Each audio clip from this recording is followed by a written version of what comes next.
Hey everyone, what's up? Welcome back to Neokills Gaming. In today's video, we're going to be going over the Deeper Well Survival Mode on Insane Difficulty. This will be a guide on how to get the pet for this map. Alright, so first off for this map, we're going to be going to wave 15 in order to get the Griffin pet. And if you are looking for a guide on a different map, make sure you hit that subscribe button because I will be doing all the maps here. First off, the main three people that we're going to be using is our Squire, Apprentice, and our Huntress.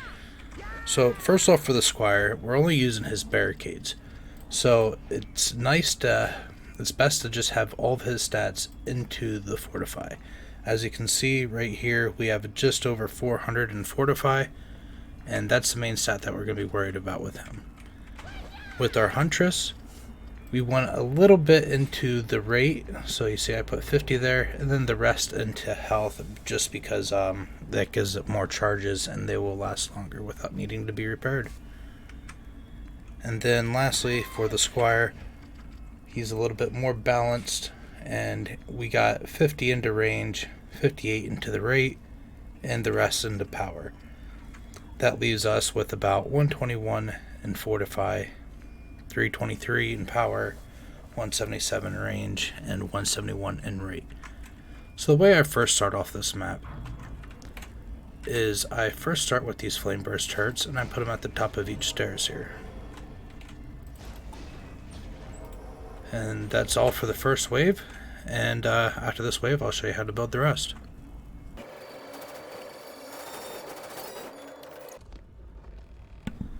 Alright, so next up we're going to switch to our Huntress here, and I put these traps right about on top of this pillar right here. So we're going to use a poison gas trap, and we're also going to use a darkness trap. The poison gas trap will slow down the mobs, and the darkness trap will remove their weaknesses, so that if they have a fire resistant or fire element, so that way they are immune to fire attacks, that will strip that away. And we're going to do the same thing on this one here, about the third pillar up. We're going to place our poison gas and our darkness. And then we're going to switch to our Squire here, and we're going to be using this mostly for the blockades. So we're going to place our main ones down here, right about there. And we're going to also place one right about here, right about the pillar, because it makes it a little hard for things to squeeze by. Sometimes things can glitch through a little bit. We're going to actually position that a little closer to this side. I have been having problems sometimes with like ogres glitching through your blockades, which they're really not supposed to. Hopefully that stops it there. But it can happen where just like it seems like the ogre will glitch through. If that happens, mostly just try to kite it back to your defenses. It can be a pain. It could cause you to wipe the entire thing, which is unfortunate, but it's really hard to stop these ogres from glitching through your blockades sometimes. Hopefully they fix that soon. Alright, so now that all those are placed, we're going to just go ahead and start the next wave, and once we have enough mana, we will build the rest of it.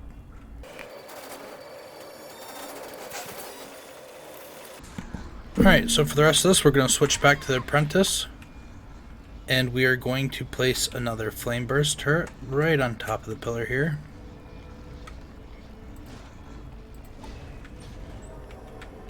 And the same thing on this side. Now we are going to use the Deadly Strike Towers, and I place them on the pillars right here, and you want to position it just so that way the left side is about lined up with that blockade. And the same thing on this side here. And that uses up all our defensive units. So that will be it for now, and we'll fast forward to the final wave here.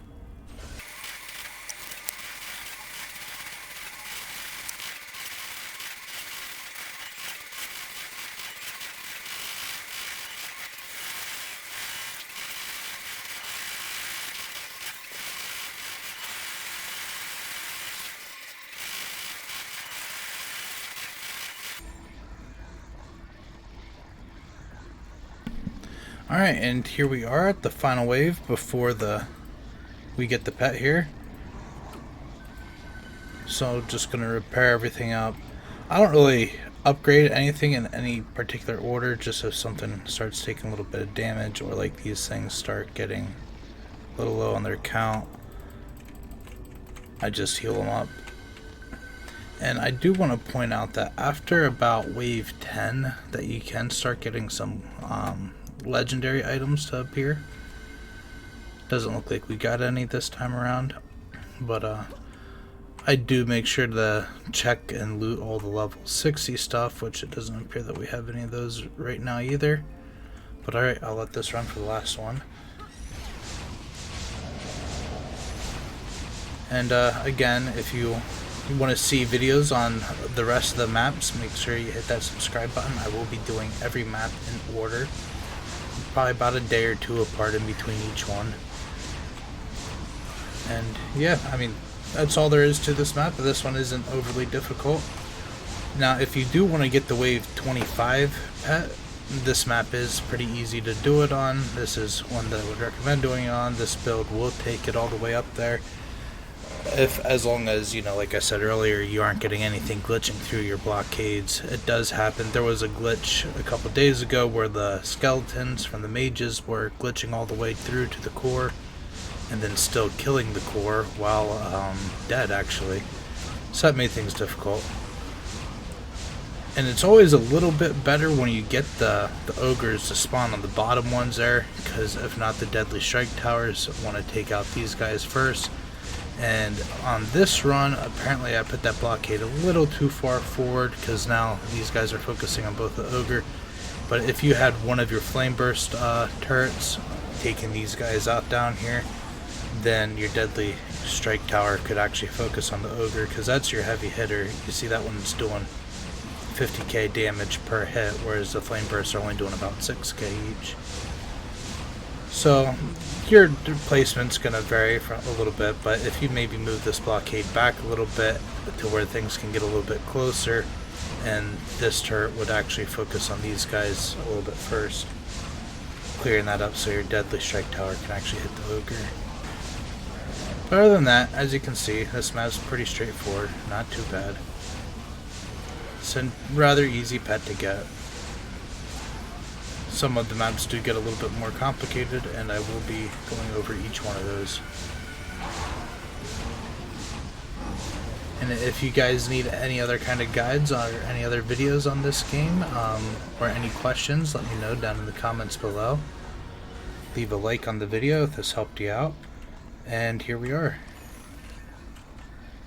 It's buried in there, but there it is, our pet Griffin. And no level 65 gear. I like to run around a little bit every wave here and just see if any legendary drop, which are going to be the yellow items. Although our gear does not seem to have as much of it as a influence as it used to in Dungeon Defenders 1, I still like to get as much of that legendary gear as I can. Alright, that's going to do it for this video. I hope you guys liked it. I hope to help you out. Again, remember to hit that subscribe button. Let me know what down in the comments below if you need help with anything else, and leave a like on the video. Until next time, guys, have a good one.